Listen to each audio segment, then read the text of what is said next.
பிரியமானவர்களே, இயேசு கிறிஸ்துவின் நாமத்தில் உங்கள் எல்லாருக்கும் புது வருஷ வாழ்த்துக்கள். ஒரு புது வருஷத்தின் முதல் நாளுக்குள்ளே நம்ம வந்திருக்கிறோம். இந்த புத்தாண்டில் ஆண்டவர் கொடுக்கிற அளவில்லாத பரிபூர்ண ஆசீர்வாதம் உங்களுக்கு உண்டாயிருக்கும்படி உங்களை வாழ்த்துகிறேன், உங்களுக்காக ஜெபிக்கிறேன். ஆண்டவர் அப்படியே இந்த வருஷத்தில் உங்களுக்கு அநேக அற்புதங்களையும் ஆசீர்வாதங்களையும் அருளி மகளை செய்வாராக.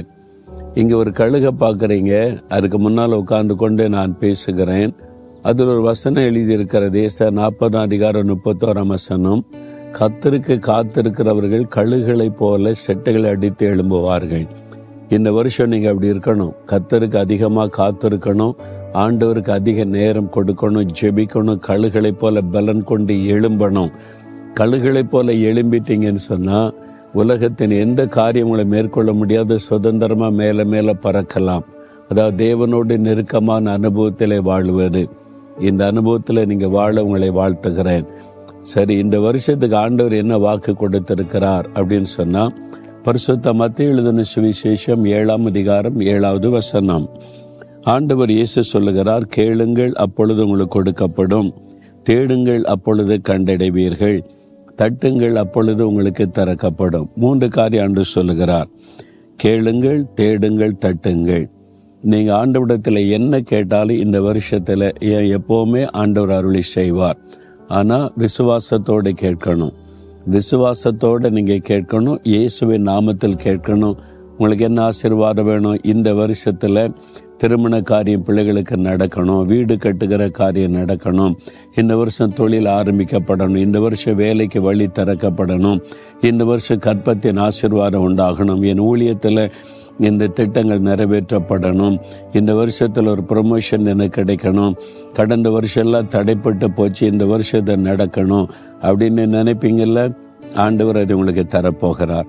நீங்க கேட்கணும், வாய் திறந்து கேட்கணும், ஜெபிக்கணும். உங்களுடைய வார்த்தைக்காக காத்திருக்கிறார். விசுவாசத்தோட கேளுங்க, இயேசுவின் நாமத்தில் கேளுங்க. இந்த வருஷத்தில் அதெல்லாம் உங்களுக்கு அருளி செய்யப்படும். 2வது ஆண்டு சொல்றாரு, தேடுங்கள் கண்டடைவீர்கள். எதை தேடணும்? நீங்கள் உங்கள் முழு இருதயத்தோடு என்னை தேடினால், என்னை தேடுகையில் என்னை கண்டுபிடிப்பீர்கள், நான் உங்களுக்கு காணப்படுவேன் என்று கர்த்தர் சொல்லுகிறார். வேதத்தில் அது எழுதப்பட்டிருக்கிறது. எரேமியா 29 அப்ப ஆண்டவர் என்ன சொல்லுகிறார்? முழு இருதயத்தோட ஆண்டவரை தேடுவது. வெறும் ஆசீர்வாதத்தை மட்டும் கேட்டு கேட்டு பெற்றுக்கொள்வதல்ல கிறிஸ்தவ வாழ்க்கை. ஆண்டவரை தேடுவது, அவருடைய முகத்தை தேடுவது. ஆண்டவர் சொல்லுகிறார், என் ஜனங்கள் என் முகத்தை தேடணும். அதான் ஆண்டவருடைய விருப்பம். அப்ப ஆண்டவருடைய பிரசன்னத்தை, அவருடைய முகத்தை நீங்க தேடணும். முழு இருதயத்தோட தாகத்தோட நீங்க தேடினால் ஆண்டவர் தன்னை உங்களுக்கு வெளிப்படுத்துவார். அப்ப ஆண்டவரோடு நீங்க நெருங்கி வரணும் என்று ஆண்டவர் விரும்புகிறார். விசுவாசிக்கிறீங்களா? வெறும் நன்மை ஆசீர்வாதத்தை மட்டும் கேட்பதல்ல வாழ்க்கை. இயேசுவோடு நெருங்கி வாழ்வது, அவரை தரிசிப்பது, அவருடைய குரலை கேட்பது. அப்ப ஆண்டவரை சொல்றாருல, நீங்க தேடுங்க கண்டடைவீங்க, முழு இருதயத்தோட தேடுங்க. சரியா? 3வது ஆண்டு சொல்ற, தட்டுங்கள் உங்களுக்கு திறக்கப்படும். கதவு தட்டுற மாதிரி பேசுகிறார். ஏன்னா லூக்கா வேத புஸ்தகத்துல லூக்கா 11 இதே காரியம் ஜெபத்தை பற்றி ஆண்டு சொல்லும் பொழுது ஒரு காரியம் சொல்லுகிறார்.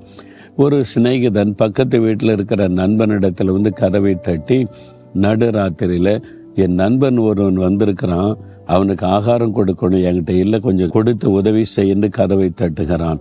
அவன் சொல்ல, நடுராத்திரி ஆயிட்டு, பிள்ளைகளோட படுத்திருக்கிற தொந்தரவு பண்ணாதன்னா, அவன் கதவை தட்டி தன் சிநேகிதனாய் கேட்டது நிமித்தம் இறங்கி அவன் உதவி செய்கிறான்.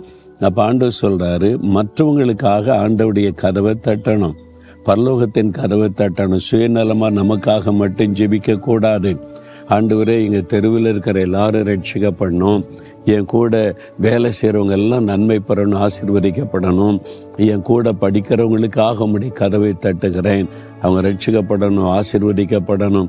மற்றவர்களுக்காக பரலோகத்தின் கதவை தட்டி வேண்டுதல் செய்வது. இந்த 3 காரியத்தை மனதில் பதித்து கொள்ளுங்க.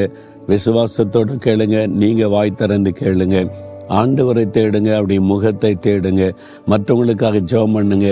இந்த வருஷம் உங்களுக்கு பரிபூர்ண ஆசீர்வாதமான வருஷமா இருக்கும். இந்த வருஷத்துல நன்மையான ஆசீர்வாதங்களை சம்பூரணமாய் பெறுவீங்க. அதுக்காக நான் ஜெபிக்க போகிறேன். அப்படியே கண்களை மூடுங்க. ஆண்டவரே, நாங்கள் விசுவாசிக்கிறோம், கேளுங்கள் கொடுக்கப்படும் சொன்னீங்க. இந்த மகன், இந்த மகள் இந்த வருஷத்துல இந்த நன்மை, இந்த ஆசீர்வாதம் எனக்கு, என் குடும்பத்தில், என் பிள்ளைகளுக்கு, என் ஊழியத்தில், என் வியாபாரத்தில், வேலையில வேண்டும்னு ஜெபிக்கிறாங்களே, அந்த காரியத்துல நீங்க அற்புதம் செய்யணும். நீங்க வாக்கு கொடுத்திருக்கீங்க, கேட்கிற எவன் பெற்றுக்கொள்கிறான் என்று இயேசுவின் நாமத்தில் கேட்கிறோம். உம்முடைய பிள்ளைகளுக்கு அருளி செய்யும். உம்முடைய முகத்தை தேடினால் கண்டடைவீர்கள் என்று சொன்னீங்க. உம்மை தேடுகிற இருதயத்தை தாரும். உம்முடைய குரலை கேட்கிற இருதயத்தை தாரும். உம்முடைய பிரசன்னத்தை நாட உதவி செய்யும்.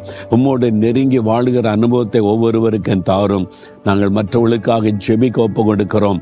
எங்கள் தேசத்திற்காக, எங்கள் மக்களுக்காக, தேவையில் இருக்கிற மக்களுக்காக, ஆண்டவரே வேதனையில் இருக்கிற மக்களுடைய சுகம், விடுதலை, ஆசீர்வாதத்திற்காக, எங்கள் தேசத்தின் நன்மைக்காக ஜெபிக்க அர்ப்பணிக்கிறோம். எங்களுடைய தேசத்துல நன்மையும் ஆசீர்வாதம் உண்டாயிருக்கட்டும். இயேசுவின் நாமத்தில் ஜெபிக்கிறோம் பிதாவே. ஆமேன், ஆமேன்.